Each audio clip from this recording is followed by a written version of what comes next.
March 18, 2025. The text came while I was reviewing acquisition documents for our Series C funding round. Mom, Madison, we need to discuss Easter plans. I knew that tone. Even through text, I could hear the carefully measured words that preceded disappointment. Me, what's up? Mom, your sister Ashley is bringing Christopher to Easter brunch. He just made junior partner at Whitman Cross.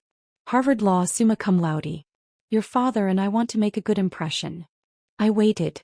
There was more coming. Mom, you understand this is important for Ashley's future. Christopher comes from a very prominent legal family. His father argued before the Supreme Court. We're hosting at the country club. Still waiting. Mom, perhaps it would be better if you sat this one out. You know how these attorneys are, very achievement-oriented. When they ask what you do, well, we don't want things to be awkward for Ashley. There was. Me, you're uninviting me from Easter because Ashley's fiancé is a lawyer? Mom, not uninviting. Just suggesting. You dropped out of law school, Madison. You work for some tech startup nobody's heard of. Christopher and his parents will be talking about cases, legal strategies, partnerships. You'll feel out of place. I looked at my office, floor-to-ceiling windows overlooking San Francisco Bay, my name on the door reading, Madison Harper, CEO and founder. On my desk sat the March issue of Forbes with my company on the cover. Legal Tech Revolutionaries. The Startups Killing Big Law. Me, I understand. Mom, you're not upset? Me, no Mom. Have a great brunch. Mom, we'll do something in May, just us girls. Maybe lunch at that nice Olive Garden you like. The Olive Garden I liked. I hadn't eaten at an Olive Garden in 4 years. But that was their image of me. The daughter who peaked in undergrad and never quite figured out the next chapter. Let me back up 6 years. I graduated Princeton with a 3.9 GPA, double major in computer science and political science. Got into Yale Law, Harvard Law and Stanford Law. Everyone assumed I'd pick Harvard. Dad went there, Ashley was already there, it was the Harper family tradition. I picked Stanford. Moved to Palo Alto. Made it through 1L year with top marks. Then I had an experience that changed everything. Spring semester I needed a document for a mock trial. Simple contract review. The law library charged students $200 for access to legal research databases. It took me 6 hours to find relevant case law. 6 hours of searching through archaic interfaces that looked like they hadn't been updated since 1995. I complained to my roommate, a CS PhD student. This is insane. We're training to be lawyers and the tools are from the Stone Age. He pulled up the database. Madison, this is garbage code. I could build something better in a weekend. Then why doesn't someone? Because lawyers don't know tech and tech people don't know law. You know both. That night I couldn't sleep. I kept thinking about it. Legal research was a $10 billion industry built on subscription models that charged firms $400 to $1,500 per attorney per month. The technology was deliberately opaque to justify the cost. And it was all completely unnecessary. I could build something better. I dropped out of Stanford Law 3 weeks before finals. Dad didn't speak to me for 6 months. Mom cried. Ashley called me the family embarrassment. I moved into a studio apartment in San Francisco with my roommate Chinli. We maxed out credit cards, lived on ramen, and built the first version of Lex AI, an artificial intelligence platform that could do legal research in minutes instead of hours at 1/10 the cost. The first year was brutal. Law firms wouldn't meet with us. You're a dropout and a CS student. What do you know about legal research? Investors laughed us out of meetings. Legal tech? Lawyers hate change. Good luck with that. My family stopped asking about my life. At Thanksgiving year 1, Ashley was in her 2L year at Harvard. The family couldn't stop talking about her law review position, her summer associate offer at Whitman Cross, her networking with federal judges. Mom turned to me. And Madison, are you still working on your little project? We just signed our first client. A small firm in Oakland. How nice. Her tone said it wasn't nice at all. Ashley, tell us more about the Whitman Cross partner you impressed. Dad leaned in. Maybe you should go back to school, Madison. It's not too late. I could make some calls, get you into a good program. I'm building a company, Dad. You're wasting your Princeton degree on a fantasy. Ashley's going to be making $200,000 as a first-year associate. What are you making? Anything. I was making $30,000 a year and sleeping on an air mattress. But we had 12 clients and our AI was getting smarter every day. I'm figuring it out, I said quietly. Ashley smirked. Some of us don't have to figure it out. Some of us planned ahead. Year 2 we raised $2.3 million in seed funding. Silicon Valley investors who actually understood what we were building. Our client base grew to 200 small and mid-sized firms. Revenue hit $800,000. I hired 15 people. Rented an actual office. Started paying myself $75,000 a year. At Christmas, Ashley announced her engagement to Christopher Whitman IV. Yes, from that Whitman family. Harvard Law, junior partner track, family legacy going back 4 generations. The dinner was the Christopher show. His case wins. His partnership trajectory. His family's legal dynasty. His father's Supreme Court arguments. The Whitman name on buildings at Harvard. Mom kept glancing at me like I was a stain on the tablecloth. When Christopher politely asked what I did, Ashley jumped in. Madison dropped out of Stanford Law to start a tech company. It's cute. Legal tech actually, I said. We're disrupting legal research. Christopher's smile was patronizing. Disrupting? That's ambitious. The legal industry is pretty resistant to change. I've noticed. What's your revenue? About $800,000 this year. He nodded like I'd confirmed his worst suspicions. Small potatoes. Whitman Cross bills $800,000 in a good week. Legal tech startups come and go. But firms like ours? We're institutions. Dad agreed enthusiastically. Exactly right. Madison, you should hear this. Christopher understands how the real legal world works. I bit my tongue and changed the subject. Later, Ashley cornered me. Stop trying to compete. You dropped out. You failed. Just accept it and move on. I didn't fail, Ashley. I chose a different path. A path to nowhere. Christopher makes more in bonuses than your entire company's revenue. Know your place. Year 3 was our breakthrough. We raised $28 million in series of funding. Signed our first big law client. A top 50 firm that cut their research costs by 60% using Lex AI. Then another. Then 12 more. Revenue hit $15 million. We had 120 employees. Tech publications started calling us the future of legal research. I was invited to speak at Stanford Law about legal innovation. I didn't tell my family. They'd stopped asking. At Easter year 3, Christopher and Ashley announced their wedding date, September 2025. Christopher's parents would be hosting an engagement party at their Connecticut estate. Very exclusive guest list, Mom said. Judges, senators, legal luminaries. I'm sure it'll be beautiful, I said. Well, Mom hesitated. It's really more for Christopher's professional circle. You understand. I wasn't invited to my own sister's engagement party. Ashley had the grace to look slightly guilty. It's just, Christopher's parents are very traditional. They asked for the guest list to reflect a certain caliber. I didn't meet the caliber requirements. Christopher added, no offense, Madison, but my father's firm represents Fortune 100 companies. The guests will be federal appellate judges, law school deans, managing partners. Your startup thing just doesn't really fit the atmosphere we're going for. I understand, I said. I did understand. I understood perfectly. Year 4 we went exponential. Series B funding, $95 million led by Sequoia Capital. Revenue, $67 million. Clients, 400 law firms including 12 of the AM Law 100.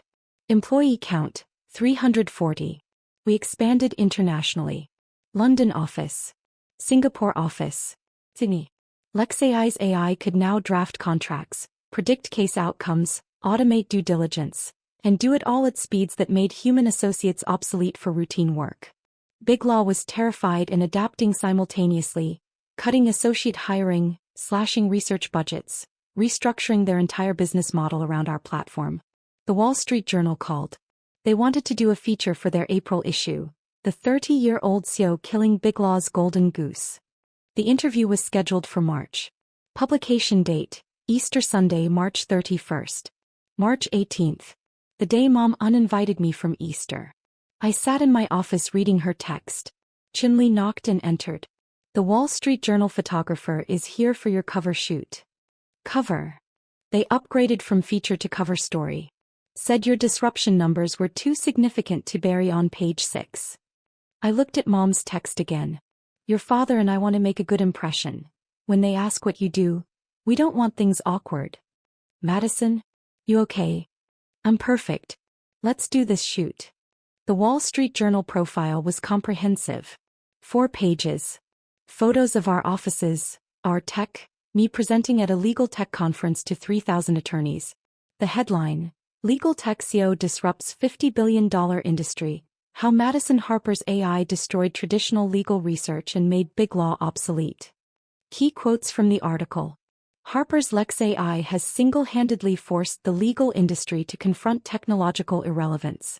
Firms that once charged $400 per hour for junior associates to do research now use AI that works faster, cheaper, and more accurately. With $67 million in revenue and 400 major firm clients, Lex AI is valued at $580 million in the private market. Industry analysts predict a $2 to $3 billion valuation if Harper takes the company public.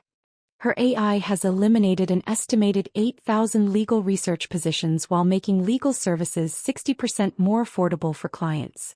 Harper is unapologetic. If your job can be done better by an algorithm, you should learn to build algorithms. The article mentioned I dropped out of Stanford Law, but it framed it as visionary. While her classmates studied for the bar exam, Harper was building the technology that would make much of what they were learning obsolete. There was a sidebar, How Lex AI Works, with technical specifications that made our AI sound like science fiction. And photos. Me in our server room. Me with Chin Lee. Me speaking to the California Bar Association about the future of legal practice. The issue was scheduled to hit doorsteps Easter Sunday morning. March 30th, the day before Easter. My phone rang. Ashley. First time she called in 8 months. Madison, I need to ask you something. What's up?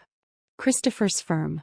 They've been talking about some legal tech company that's destroying their research department. Cutting associate positions. His dad is furious. Okay. Is that your company? Are you the one doing this? I smiled. Why do you ask? Because Christopher's father is having an emergency partners meeting about the Lex AI threat. They're trying to figure out how to compete. Are you Lex AI? I'm the CEO and founder, yes. Silence. Long silence. Ashley. You're the one putting attorneys out of work? Christopher's firm just laid off 30 associates because of your AI. Did Christopher make partner yet? What? No, he's still on track, but. Then tell him to learn to code. The legal industry is changing whether Whitman Cross likes it or not. Madison, this isn't funny. Christopher's family has been in law for 4 generations. You're destroying that. I'm destroying inefficiency. If Whitman Cross adapted instead of resisted, they'd be one of our clients making more profit with lower overhead. But they're stuck in 1985, charging clients $400 an hour for work an AI can do in 4 minutes. You sound proud of yourself. I am. We've made legal services affordable for middle-class clients who could never afford big law before. We've eliminated billing fraud. We've made the law more accessible. Yeah, Ashley, I'm proud. Mom's going too. Mom uninvited me from Easter because I'd embarrass you in front of Christopher's family. So I don't really care what Mom thinks. She hung up. I went back to work. We had a product launch Tuesday. Easter drama wasn't my priority. Easter Sunday, March 31st. I spent the morning in my Pacific Heights apartment, the 3-bedroom condo I'd bought for $4.2 million in cash last year. Had breakfast on my terrace overlooking the Golden Gate Bridge. Did yoga. Caught up on emails from our London office. At 10:47 a.m., my phone started ringing. Declined. Declined. Ashley. Declined. Christopher. That was new. Declined. A number I didn't recognize with a Connecticut area code. Probably Christopher's father. Declined. The voicemails were spectacular. Dad, Madison, I'm holding the Wall Street Journal. You're on the cover? You're a CEO? Why didn't you tell us? Call me back immediately. Mom, sweetheart, everyone at brunch is asking about you. Christopher's father is here and he's very upset about your company. We need to talk about this. Why didn't you mention you were in the Wall Street Journal? Ashley, Madison, you've humiliated us. Christopher's father is furious. He's saying you're single-handedly destroying the legal profession. How could you do this to us? Christopher, Madison, we need to discuss your company's practices. My father wants to meet with you. Call me back. Unknown number, refined, angry voice. Ms. Harper, this is Christopher Whitman III. We need to have a serious conversation about your company's predatory impact on the legal industry. Call my office Monday morning. I poured mimosa and read the text. Ashley, everyone is staring at you. Ashley, Christopher's dad is livid. Ashley, Mom is crying. Ashley, how long have you been planning this? Mom, why didn't you tell us you were successful? We could have been supporting you. Dad, the managing partner of Christopher's firm is at our table. He's asking very pointed questions about you. Call me. Ashley, you did this on purpose. You planned this to ruin my Easter. I texted back to the family group chat. Happy Easter. Enjoy brunch. Then I muted the conversation. At 2 p.m. my doorbell rang. I checked the camera. Mom, Dad, and Ashley. They'd driven from the country club directly to San Francisco. Still in their Easter outfits. I almost didn't answer. But curiosity won. Madison. Mom rushed in, eyes red from crying. Why didn't you tell us? Dad was holding the Wall Street Journal like it was evidence at a trial. You're worth $580 million? Ashley looked like she'd been slapped. You let us think you were failing.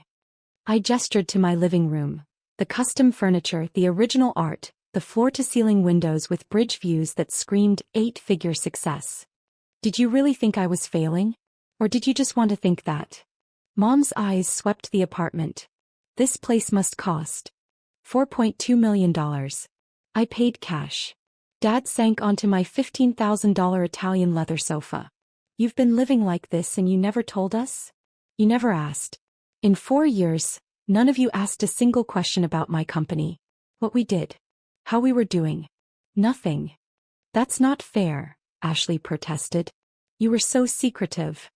I wasn't secretive. I was ignored. There's a difference. Madison, please. Mom's voice cracked. We didn't know. If you'd just told us. Told you what, Mom? That I was building something? I tried. Year 1, Thanksgiving, I mentioned my first client and you asked Ashley about law review. Year 2, Christmas, I mentioned our funding and Dad told me to go back to school. Year 3, Easter, I mentioned speaking at Stanford and Christopher lectured me about how real law works. The room went quiet. You decided I was the family failure, I continued. The daughter who dropped out. The disappointment. It was easier than being interested in what I was actually doing. But you could have, Ashley started. I could have what? Forced you to care? Beg for your attention? I was busy building a company that's revolutionizing an entire industry. I didn't have time to convince my family I was worth their time. Dad found his voice. Madison, I'm sorry. We made assumptions. But you have to understand, Ashley was at Harvard getting on law review, landing these prestigious positions.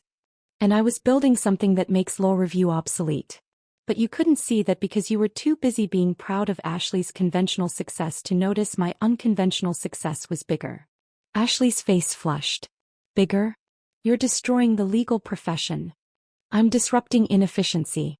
There's a difference. Christopher's father says you're putting good attorneys out of work. I'm putting inefficient business models out of work. Attorneys who adapt are thriving. The ones who refuse to evolve are struggling. That's called progress. That's called being ruthless, Ashley snapped. Do you know what it was like at brunch? Christopher's father reading about you, getting angrier with every paragraph? His partners asking me how my sister could betray the legal profession? Mom crying because she didn't know her own daughter was on the cover of the Wall Street Journal. Sounds uncomfortable. It was humiliating. Weird. That's exactly how I felt when you uninvited me so I wouldn't embarrass you in front of Christopher's important lawyer family. That landed. Mom tried again. Sweetheart, we want to make this right. We want to be part of your success. We're proud of you. Are you? Are you proud of me or are you proud of the Wall Street Journal cover? Because those are different things. Both. We're proud of both. Then where were you 4 years ago when I was sleeping on an air mattress and eating ramen? Where were you 3 years ago when I signed my first major client? Where were you 2 years ago when we raised $95 million and I made the Forbes 30 under 30 list? Mom blinked. You made Forbes 30 under 30? 2 years ago. I didn't tell you because you'd already made it clear you thought I was wasting my Princeton degree. Dad looked devastated. Madison, please. We made mistakes. We want another chance. To do what? Be proud of me now that other people are? Claim credit for my success when you spent 4 years dismissing it. Ashley cut in. This is vindictive. You're punishing us for not being mind readers. How were we supposed to know you were building something huge if you didn't tell us? You never asked. My voice echoed off the windows. In 4 years, Ashley, you never once asked me how my company was doing. You called it cute, and my little project, and told me to know my place. You uninvited me from your engagement party because I didn't meet Christopher's caliber requirements. You excluded me from Easter because my job would be awkward compared to Christopher's Harvard law pedigree. I didn't know. You didn't want to know. It was easier to have a dropout sister to feel superior to. I was your cautionary tale. The family failure who proved you made the right choices. The silence was suffocating. Here's what's actually happening, I said quietly. You're not here because you're proud of me. You're here because I made you look foolish in front of people you wanted to impress. Christopher's father read about how my AI is destroying firms like his, and now you need to do damage control. That's not true, Mom whispered. Isn't it? If that article had run on any other Sunday, would you be here? Or would you still be avoiding me because I'm the daughter who doesn't fit your image of success? No answer. I thought so. Dad stood. What do you want from us, Madison? An apology? You have it. Recognition? You have it. What else? I want nothing, Dad. I genuinely want nothing. I have a company that's changing an industry.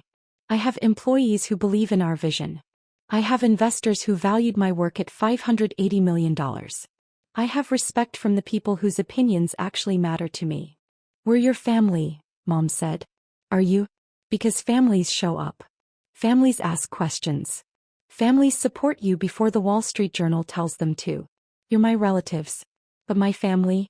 That's Chin Lee, who believed in me when I was nobody. That's my team of 340 people who trusted me to build something revolutionary.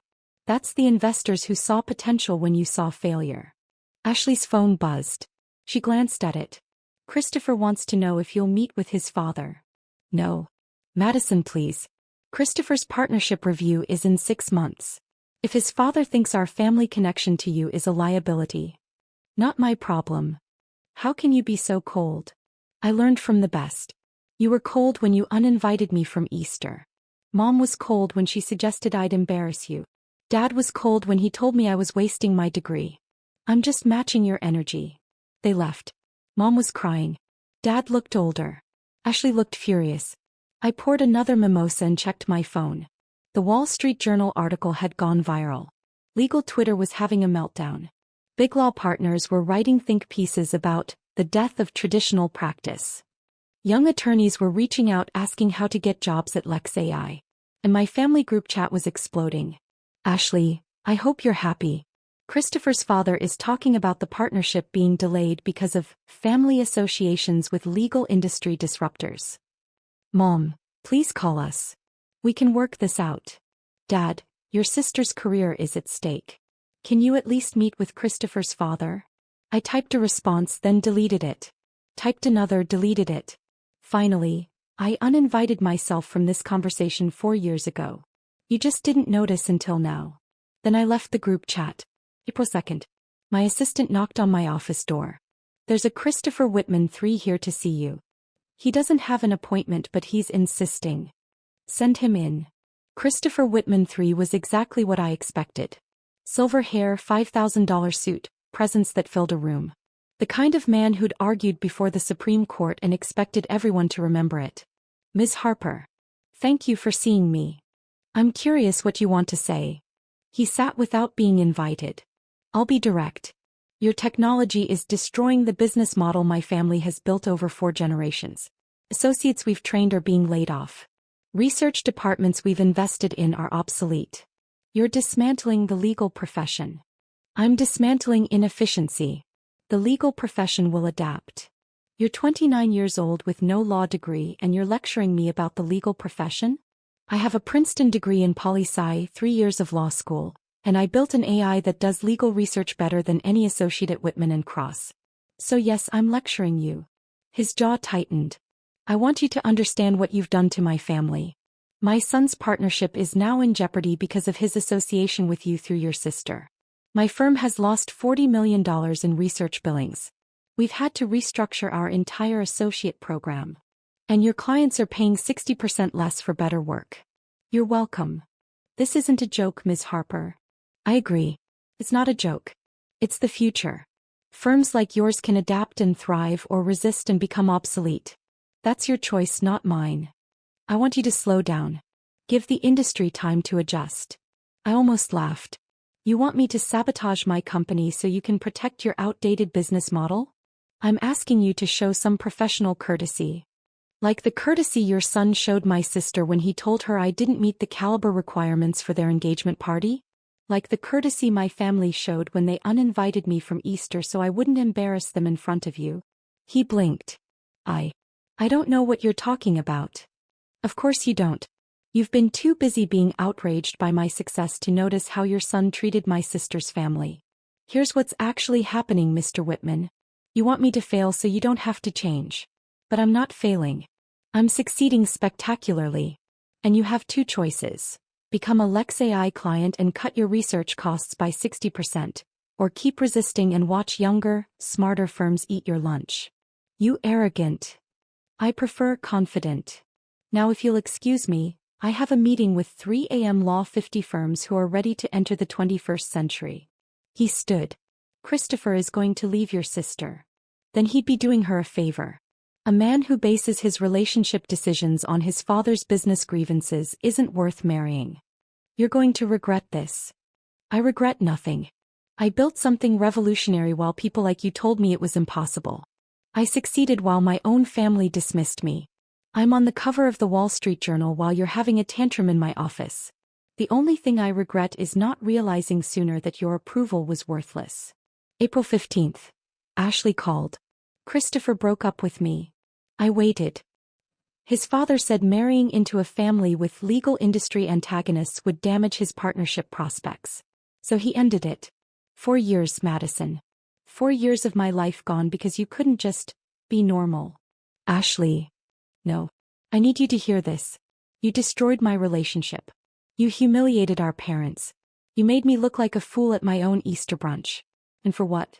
To prove you're smarter than everyone? To get revenge. I didn't do anything to you, Ashley. I built a company. That's it. You timed that article for Easter on purpose. The Wall Street Journal set the publication date. I didn't even know it would be Easter until a week before. I don't believe you. I don't care. Ashley, your fiancé dumped you because his father can't adapt to industry change. That's not my fault. That's Christopher choosing his father's approval over you. You should be angry at him, not me. Everyone at the country club saw that article. Everyone knows you're my sister. They're all asking why you're trying to destroy the legal profession. I'm not destroying it. I'm evolving it. And if your country club friends can't tell the difference, maybe you need better friends. You've always been jealous of me.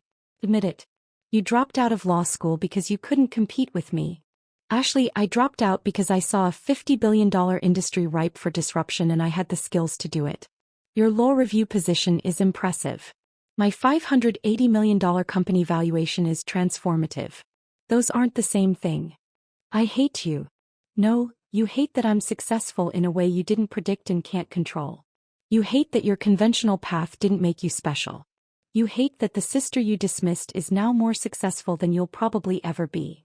She hung up. The Series C funding closed. $240 million led by Andreessen Horowitz. Post-money valuation. $2.3 billion. Lex AI Dow had 800 law firm clients. Revenue was projected to hit $180 million by year-end. We employed 680 people across 7 countries. I was named to the Forbes 30 Under 30 Hall of Fame. Time magazine put me on their Next Generation Leaders list. Harvard Law invited me to give the commencement address. Ironic considering I'd dropped out of Stanford Law. My parents sent a card. Congratulations on your success. We're very proud. Love Mom and Dad. No phone call. No visit. Just a card. Ashley sent nothing. November 2025. I bought a house in Atherton, $22 million, 6 bedrooms, vineyard, guest house. Had a housewarming party for my actual friends and colleagues. Chinley toasted me, to the woman who dropped out of law school to kill law school. You're a legend. My head of product, to Madison who saw the future and built it. My general counsel, a former Whitman Cross partner who jumped ship when he saw which way the wind was blowing, to disruption, evolution and making the law accessible. Someone asked if my family was coming. This is my family, I said, raising my glass to the room. The people who believed in me when I was a dropout with a crazy idea. The people who worked 80-hour weeks to build something revolutionary. The people who didn't need the Wall Street Journal to tell them I was worth knowing. Later, on my terrace overlooking the valley, Chinley found me. Any regrets? I thought about Mom's text uninviting me from Easter. Ashley calling my company cute. Christopher lecturing me about how real law works. Dad telling me I was wasting my Princeton degree. No, I said. You can't regret outgrowing people who were never going to grow with you. Cold, she observed. Honest, I corrected. My phone buzzed. Mom from a number I hadn't saved. Madison, your Aunt Carol saw you on Time magazine. She asked why we haven't mentioned you. Can we talk? I deleted the message. Family? Chinley asked. No, I said. Just people who wanted front row seats after the show was over. I looked out at the valley, at the companies being built, the futures being created, the old models being destroyed by better ones. My company was valued at $2.3 billion. I'd revolutionized an industry. I'd made legal services accessible to millions who could never afford them before. And I'd done it all without my family's support, approval, or belief. Which meant I didn't need any of those things now. I raised my glass to the people who'd actually shown up. The ones who'd believed before the headlines, celebrated before the valuations, saw potential when others saw failure. My real family.